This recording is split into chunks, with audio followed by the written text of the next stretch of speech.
So just want to say with this one, absolutely smoked. What we have here is sometimes how our posture at address, this part of our back, we'd want to see our spine angle basically matching up between our shoulders, like the mid part of our shoulders to like the mid part of our waist. And so we see is actually we're relatively going to be more upright along that line when we have our body hunched forward like this. And so by having this part of your back stick up, what it does at the top of your swing is it starts to have a lot more lift at the end of your swing because you're not able to rotate around in a smooth axis as much. And so you end up becoming a little bit more too steep, especially if you're going to overswing. And so what we see here is a good example of that.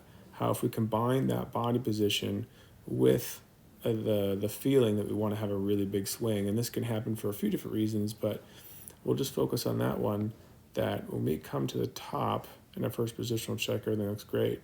But when we start to come right around here, our club is still very much on like a very neutral plane. We can see the butt of our club is, a little bit above the ball, which is fine. Coming into the top of the swing, if we have our club a little bit more on that side of the line, we're going to be more shallow. And so if we come back down that, we're not in a bad spot. But what ends up happening because we don't set the wrists and because we start to have that positional issue with the spine is we start to get very steep. And so as we start to get to the top of the swing here, when we have that overswing, if we start to compare the two, we can see how all of a sudden the hands start to shift forward. And that's because we're trying to reach up higher and we're not able to rotate or turn around to continue the club on this flat path where we would see this thing kind of extend and continue going up maybe in that direction. And so if we get near the top of where you would think like, all right, this is probably a good spot to finish the backswing, right around here where the hands are, is that our club is pointed in a great position here, but the angle of our wrists and our club is not, we're not set yet. We're still beyond. We want to get that angle to, much closer to 90. And so as we start to come forward, we can see how our first move is now we're coming over the top. And so if we're starting on this line and we start to come up and over, that all of a sudden now here, we have a line that's now on the other side of the ball. And so when we start to see that this line gets underneath here, we're not going to be too steep and there's going to have to be some release. And typically what happens is our hands are going to start to release the club. We're not going to have our lower body do too much work.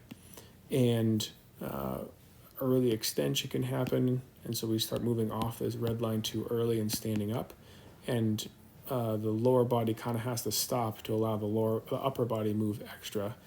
And so what we see here is a little bit of combination of all of it. We don't have too much early extension, but as we come down, we can see how our club shaft is now right on top of that top plane, but our right heel is starting to lift up. And so we're starting to stand and getting taller and taller towards the delivery, which overall is fine, but it causes a little bit of early extension because what we're not doing is we're not continuing to rotate around. And our hips at this point are very square. And to the last possible second, we're going to try and rotate them to get it to go forward. And so because we're not getting the hips set up early enough where we're at a good point of delivery, we end up having to save it a lot with the hands. And so we're going to see as we go through, we have a good view right here that our club face is very much pointing in this direction. It's pointing towards us. And so what we would think of something that's more in a neutral position would be to have our club face come through in a position like that, where it would somewhat line up with that spine angle. The other thing, as we're seeing going back, is the hand position here. If we get rid of all these lines, our hand position holding the club as we go through, we're now rotating all the way over. So we got that full 90 degrees, 180 arc from here being totally open to here being all the way shut.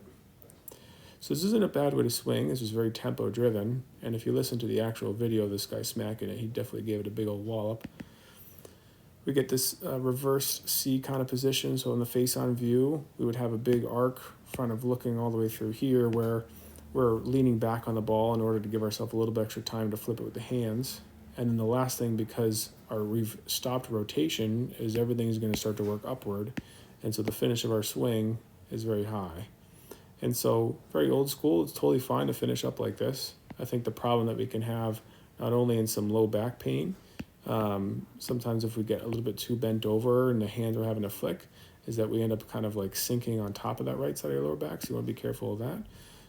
But I think overall inconsistency we're going to see in the strike. You can be pretty much anywhere when you start having the hands do all the work.